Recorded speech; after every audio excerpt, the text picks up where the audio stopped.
Hey guys, welcome to my channel Miss Recap. The movie begins with some guards in a village. They notice some pirate ships heading to their village and quickly hurry to inform everyone. The raiders are revealed to be the Lion tribe. They begin their attack on the village, killing everyone they see. But one special guardian of the village fights the Lion tribe soldiers alone, and none of them was able to take him down due to his exceptional skills.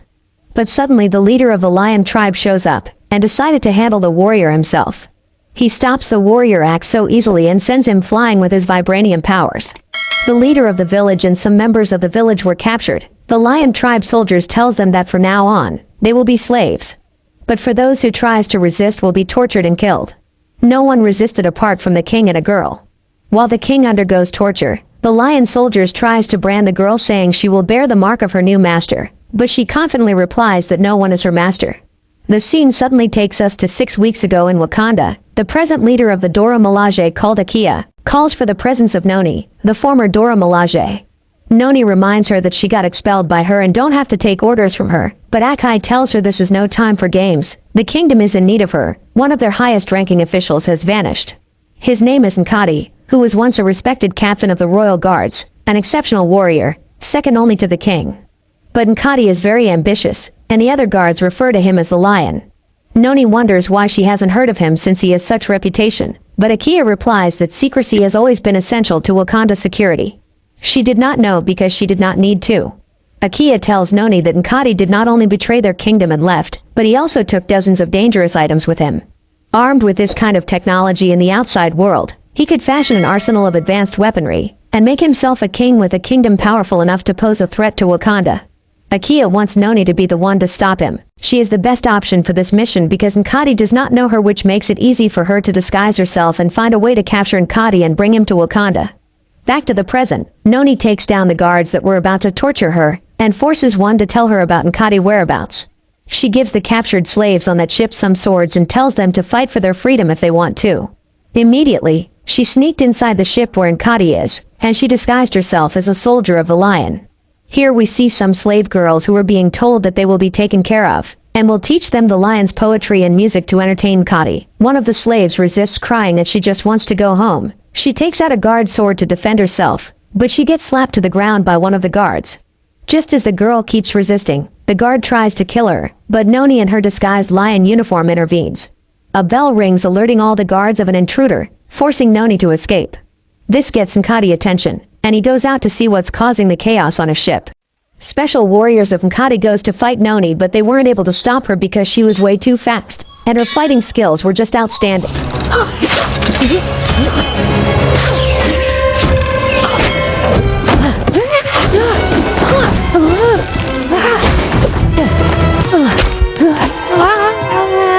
While all these is happening, Nkati goes inside his chambers to equip himself with the vibranium weapon he stole.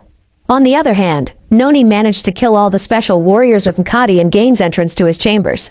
After she meets Nkati, he tries to tell her that Wakanda has been deceiving her just as they deceived him. He appeals to her to join him and she can roam the world freely instead of staying in Wakanda with a rule that doesn't permit anyone to leave the land. Noni ignores everything he says and warns him that if he doesn't return back with her, she will bring him back dead, and this leads to them fighting.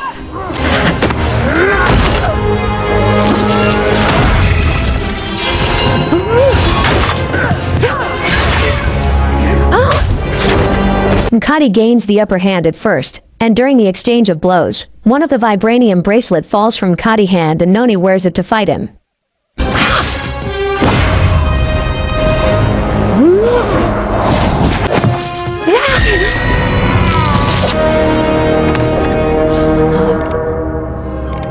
Noni defeated him, but Nkati, not wanting to go back to his cell for his entire life, he decided to explode himself with vibranium not before Noni escaped out of the place. When Noni returned back to Wakanda believing to have failed to retrieve the stolen weapons and bring Nkati back alive, Akia tells her she did what they wanted by eliminating the threats to Wakanda. They decided to reward her by returning her to her former rank as the Dora Milaje of Wakanda. Noni rejects this position, but instead tells Akia that as long as the stolen weapons are still outside Wakanda, the threat still remains and wants to be sent to retrieve them. The next episode begins with a war with the Greek army and the Trojan army. Please deploy archers!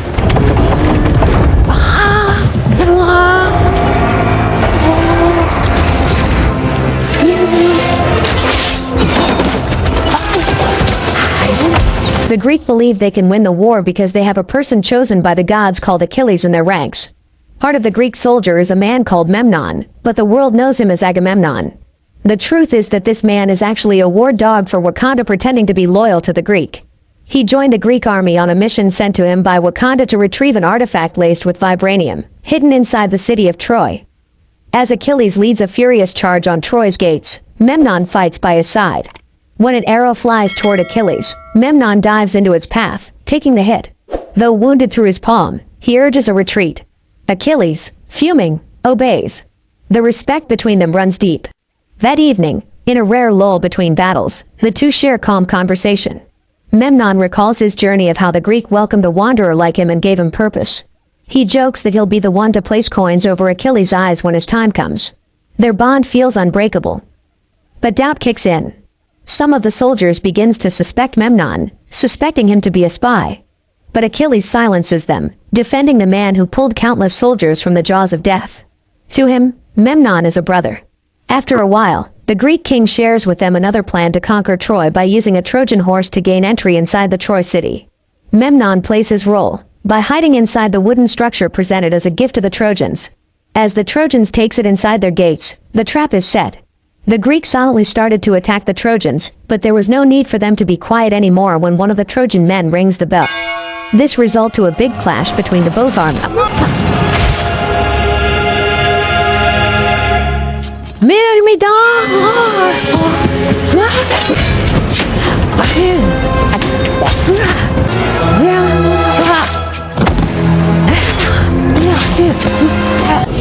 And just at the moment Achilles needed his friend Memnon the most, he's nowhere to be found. Achilles sees Memnon abandoning them to sneak inside the Troy palace.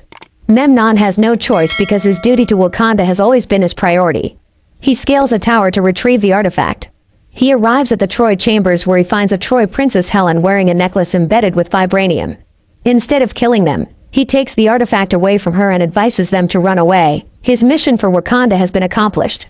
But then Achilles shows up and sees Memnon helping the Troy royals to escape. He gets so angry believing the person who he saw as his best friend has been a spy for the Trojans all along. Memnon explains himself and his mission for Wakanda and he means no harm. He begs Achilles not to let his anger force his hand, but he should instead continue his battle and become a legend while he returns back home. But Achilles refuses to listen. He accuses Memnon of chasing magic, of stealing for power. The two clash, once brothers, now enemies.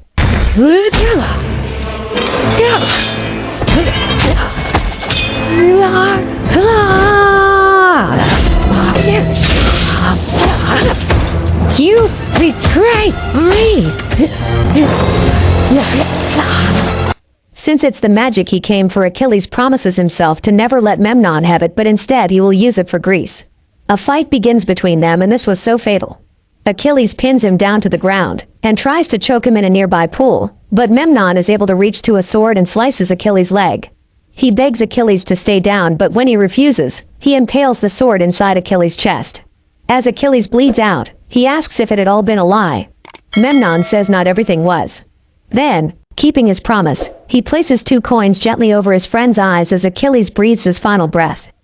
6 months later, Memnon goes back to Wakanda. They call him by his true name again. Kai. A cane now supports his step. In the royal archives, he meets Noni, now director. She reminds him that even if their work abroad demands false names and false lives, the experiences remain real. But Wakanda no longer feels like home. A decade away has changed him. The rhythm of life, once familiar, now feels distant. The fire he once had for duty flickers low. Still, he knows who he is, and what he wants. He asks to return to the field. Not for another mission, but to forge his path. The movie ends here. Thanks for watching. Make sure you subscribe and turn on notification so you can watch more videos like this.